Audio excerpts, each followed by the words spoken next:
Okay, in this video, I'm going to talk to you guys about the 5-number summary in the quartiles.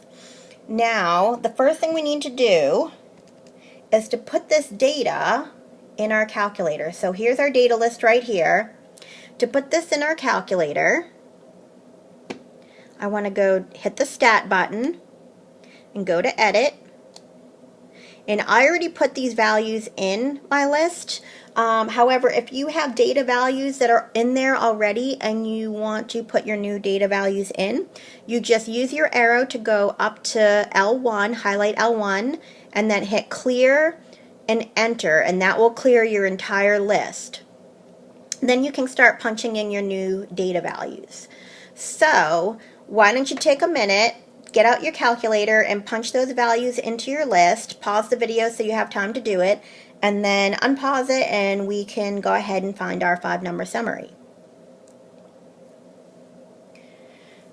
Okay, once you get your data list in there, to find your 5-number summary, what you're going to do on the calculator is you're going to hit the Stat button again, and you're going to go over to Calculate right up here, and you're going to hit number 1 variable stacks.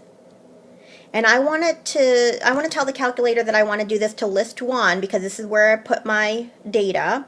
So in order to put my L1 in there, if you look above your 1 button, it will say L1. That's your list 1.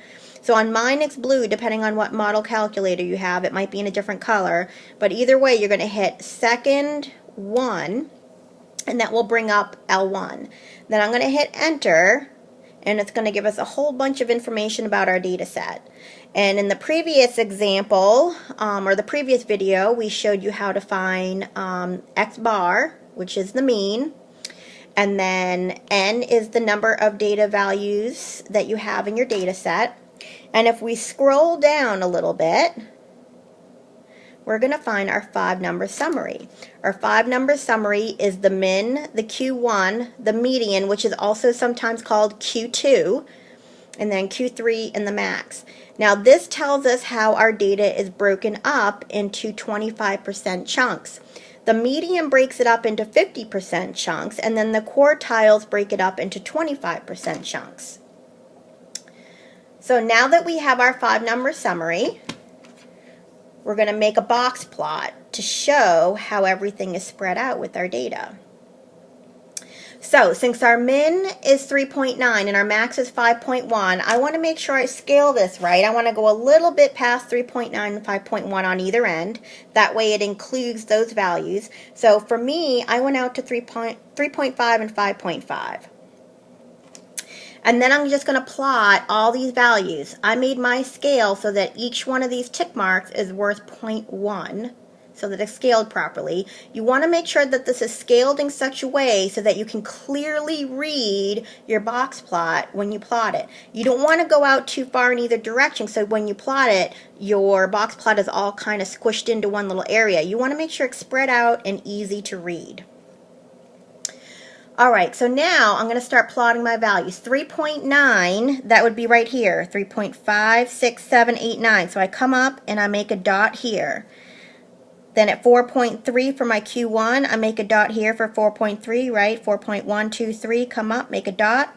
And I do the same for my median, my Q3, and my max. I'm going to come up and make a dot everywhere I see those values that I need to plot right here.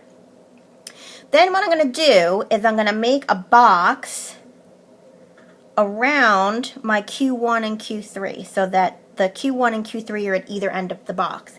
And I'm going to draw a line through the middle to show my median.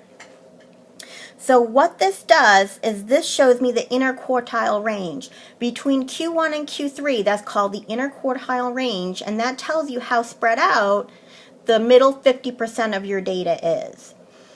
So, between 4.3 and 4.4, this tells me that 25% of my data lies between 4.3 and 4.4. This tells me, this area of my box tells me that between 4.4 and 4.75, 25% of my data lays between these two values. Then if I extend a line out to my min and my max, that shows me my other two 25% chunks. So between Q3 and the max, this is where the top 25% of my data values lay. And then from here to here, this is my lowest 25% of my data. So, for example, if I asked you on a test, what percent of the data lies above 4.3?